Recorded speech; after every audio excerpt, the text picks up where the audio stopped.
My wife said, "It's just dinner with my boss." I trusted her and stayed quiet.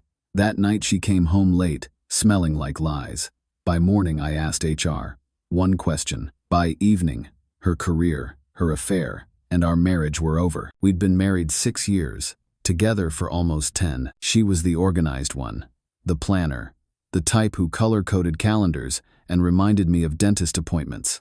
I was the steady one, predictable, loyal, the guy who believed that if you showed up every day, love would take care of itself. Maybe that was my mistake. She'd started a new job 8 months earlier. Bigger company, corporate, glass offices and buzzwords. At first, she came home excited, talking about projects, meetings, how her boss really believed in her. I was proud of her, genuinely. Then the late nights started. "I'll be home after this call. Dinners with the team. Deadline week. You know how it is." I did know, or at least I thought I did. That night, she said it casually, like she was telling me she was picking up milk. "Dinner with my boss. Don't wait up." I asked, "Just you two?" She shrugged. "Yeah. He wants to go over my performance review at 8:30 p.m. at a downtown restaurant with a dress she hadn't worn for me in months." I told myself I was paranoid. "You're married," I thought. "You don't spy. You trust." So I trusted. She didn't come home until after midnight. I was awake, pretending to sleep.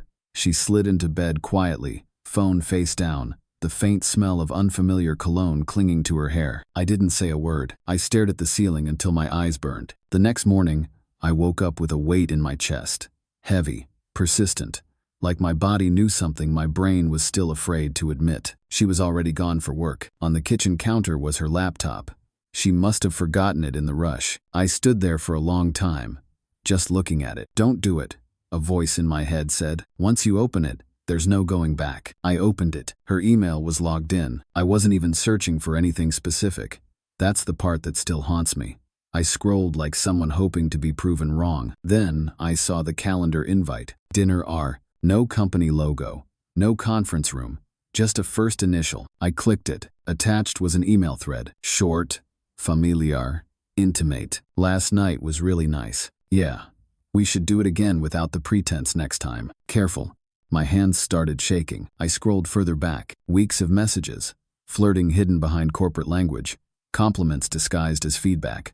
Late night, work jokes that had nothing to do with work. And one line that made my stomach drop. "I haven't felt like this in years." I closed the laptop, sat down, breathed. "Okay," I told myself. "Don't explode. Think." I didn't scream. I didn't text her. I didn't confront her. I did something else. I Googled her company's HR department. The HR office was quieter than I expected. Neutral walls. Fake plants.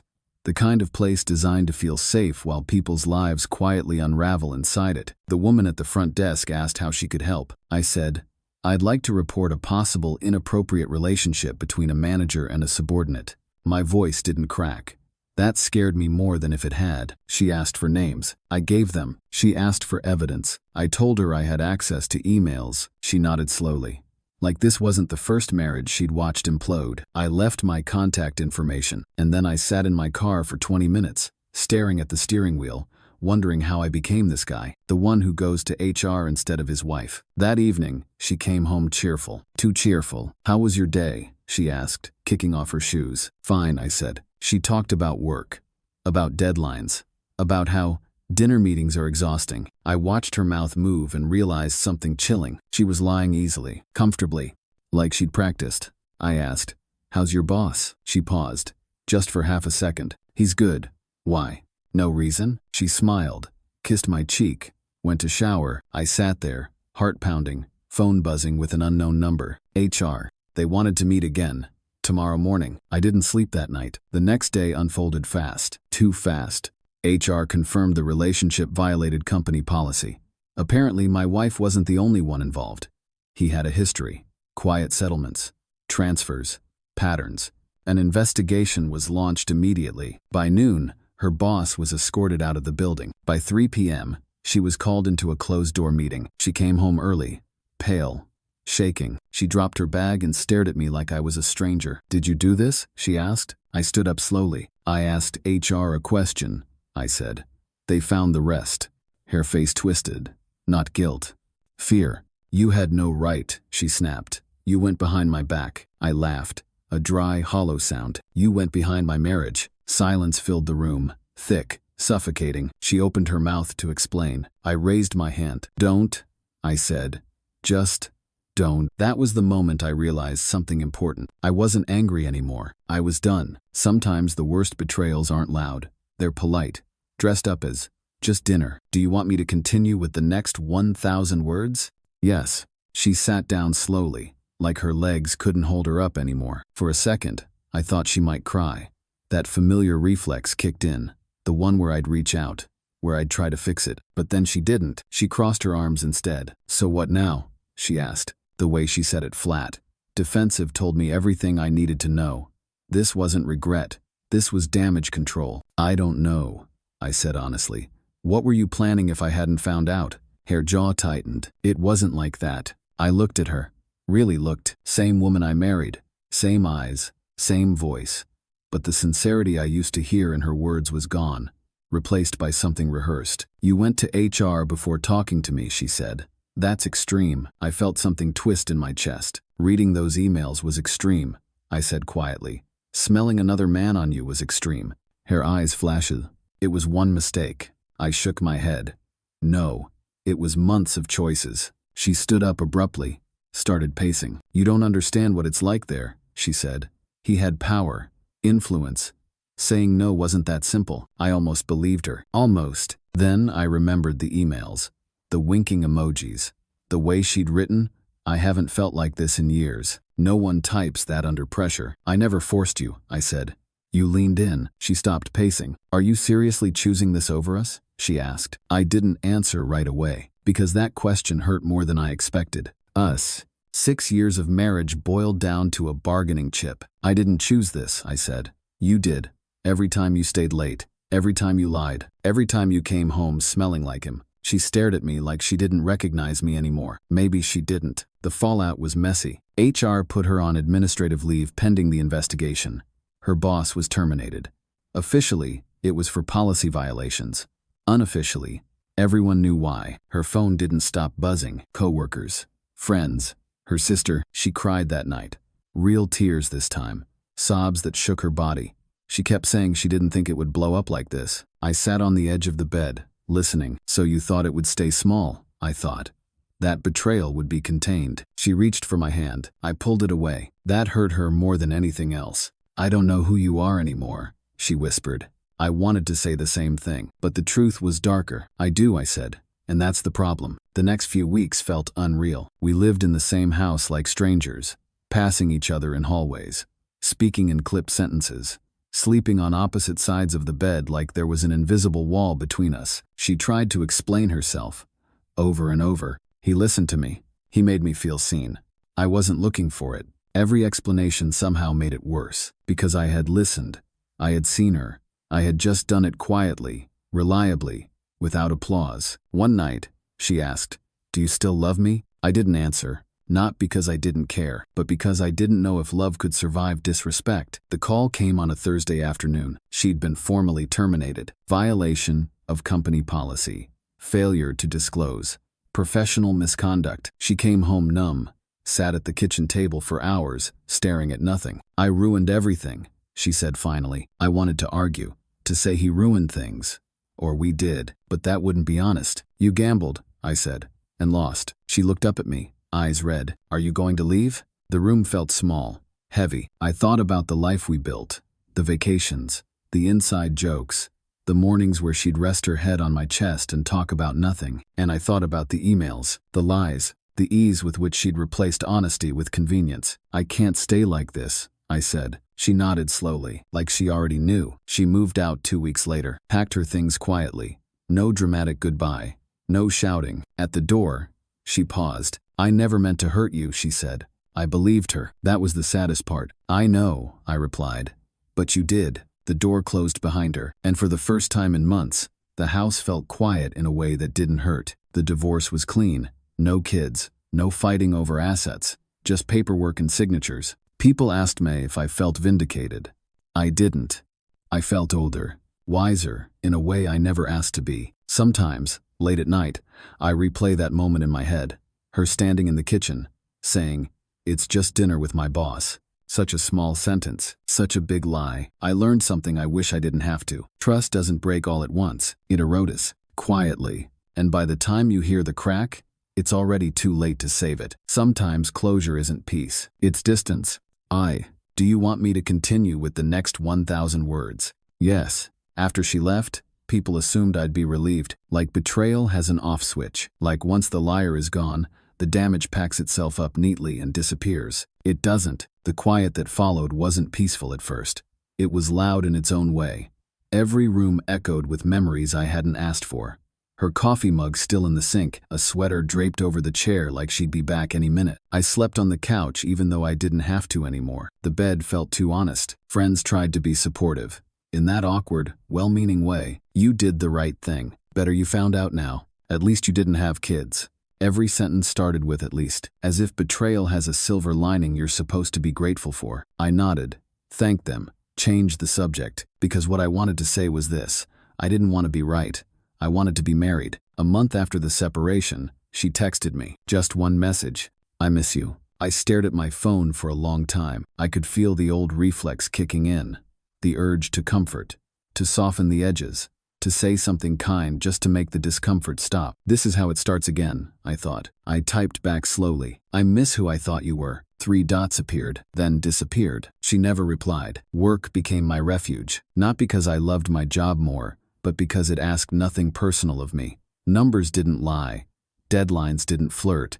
Emails didn't pretend to be something they weren't. I stayed late, took on extra projects, came home exhausted enough to sleep without thinking too much. Some nights, though, the thoughts still won. I'd replay the timeline in my head, looking for the moment I missed. The joke that went too far. The night she stopped talking as much. If I'd noticed sooner, if I'd said something, then I'd stop myself, because none of those thoughts changed the truth. She knew what she was doing. 6 weeks later, I ran into her by accident. Grocery store, aisle 5. She looked thinner, tired, like life had stopped cushioning her fall. For a second, neither of us moved. Then she smiled. A small, fragile thing. Hey, she said. Hey. Silence stretched between us. How are you? She asked. The question felt loaded, like she was hoping for something specific. I'm okay, I said. And for the first time, I realized it was true. She nodded, swallowed. I'm figuring things out, she said. I'm sure. She shifted her weight. I didn't think it would end like this, she admitted. I almost laughed. Neither did I. She looked at me, really looked, like she was searching for the man who used to bend toward her emotionally. I think about you all the time, she said softly. I believed her. That didn't change anything. I think about me now, I replied. Her eyes welled up. I'm sorry, she whispered. For everything. I held her gaze. I know, I said. But sorry doesn't rewind time. She nodded, tears spilling now. I hope you're happy, she said. I'm getting there. And I meant it. We walked away in opposite directions. No dramatic music. No final words. Just distance. A few days later, I got another call. HR, same woman as before. She sounded hesitant. I just wanted to inform you, she said, that the investigation uncovered additional complaints. My stomach dropped. From your wife? I asked. No, she said. From other women. Apparently, I'd been the domino. Once HR started digging, more stories surfaced. Similar patterns. Same boss. Same dinners. Same promises. The company was bracing for legal action. After the call ended, I sat there in silence. Not satisfaction, something heavier. So this wasn't just my marriage, I thought. It was a system. For the first time, I felt something close to clarity. This wasn't about me not being enough. It never was. I didn't tell her about the call. I didn't need to. Some truths don't bring closure. They just explain the damage. Months passed. The divorce finalized. I redecorated. New couch, new sheets. Threw out the mugs we picked together. Kept the bookshelf. Some things are neutral. I started running in the mornings. Cooking for myself. Learning how to sit with silence instead of running from it. There were lonely nights. There were also peaceful ones. Both taught me something. One evening, while sorting old files, I found a card she'd written me years ago. Thank you for always choosing me, it read. I stared at it for a long time. Then I folded it carefully and threw it away. Not out of anger, out of acceptance. Here's the thing no one tells you about betrayal. It doesn't just break your heart. It recalibrates your instincts. You learn to trust yourself again. Slowly, carefully, with boundaries where blind faith used to be. And one day, You wake up and realize you're not angry anymore. You're free. Sometimes I still think about that night. Her coat, the door closing, the lie dressed up as something harmless. It's just dinner with my boss. Funny how the smallest sentences can carry the sharpest knives. I didn't lose my wife that night. I lost the illusion that love survives without honesty, and I found something better in its place. Myself. Do you want me to continue with the next 1,000 words? Yes. The strangest part came later. Not the divorce papers, not the empty house, not even seeing her name slowly disappear from my life like a deleted contact. It was the way my body reacted to small things. A late work notification, a phone turned face down on a table, someone saying, "Don't worry about it." My chest would tighten before my mind caught up. This is what betrayal leaves behind, I realized. Not scars you can point to, reflexes you have to unlearn. About 8 months after everything ended, I finally went on a date. Nothing dramatic. Coffee, neutral territory, daytime. She was kind, listened when I spoke, didn't check her phone every 2 minutes. At one point, she laughed and said, "You're really thoughtful." The word hit me harder than it should have. Thoughtful, that used to be invisible in my marriage.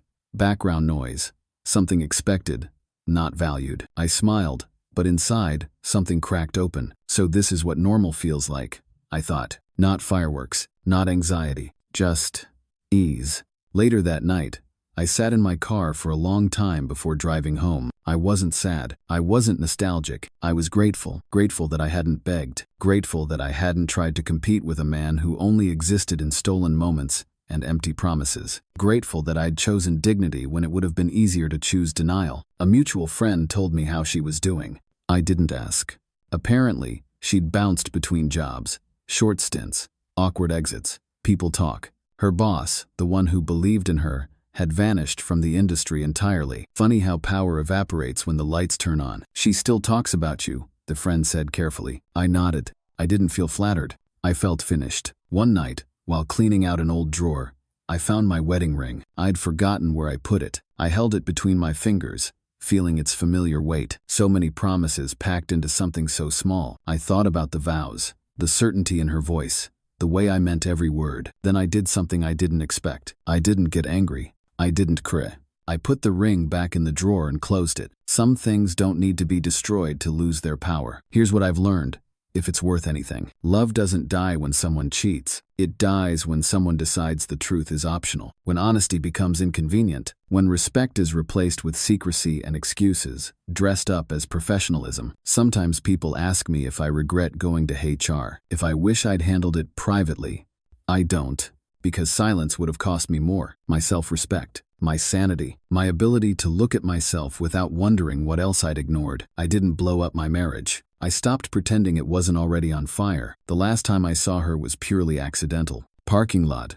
Brief eye contact. She looked like she wanted to say something. I gave her a nod, polite, distant. Then I got into my car and drove away. No shaking hands. No second guessing. No akin my kest. Just forward motion. That night, I stood in my kitchen, alone but steady, and made dinner. Just dinner. No lies attached to it. And for the first time in a long time, the phrase didn't feel dangerous. Sometimes closure isn't an apology. It's the moment you stop needing one. And sometimes the best revenge isn't exposure or karma. It's living so honestly that the past can't reach you anymore. I didn't lose my wife when she went to dinner with her boss. I lost her when she thought I wouldn't notice the cost. And I gained something far more permanent in return. My spine, my peace, my future. I.e.g. Do you want me to continue with the final 1,000 words to complete the 5,000-word story? Yes.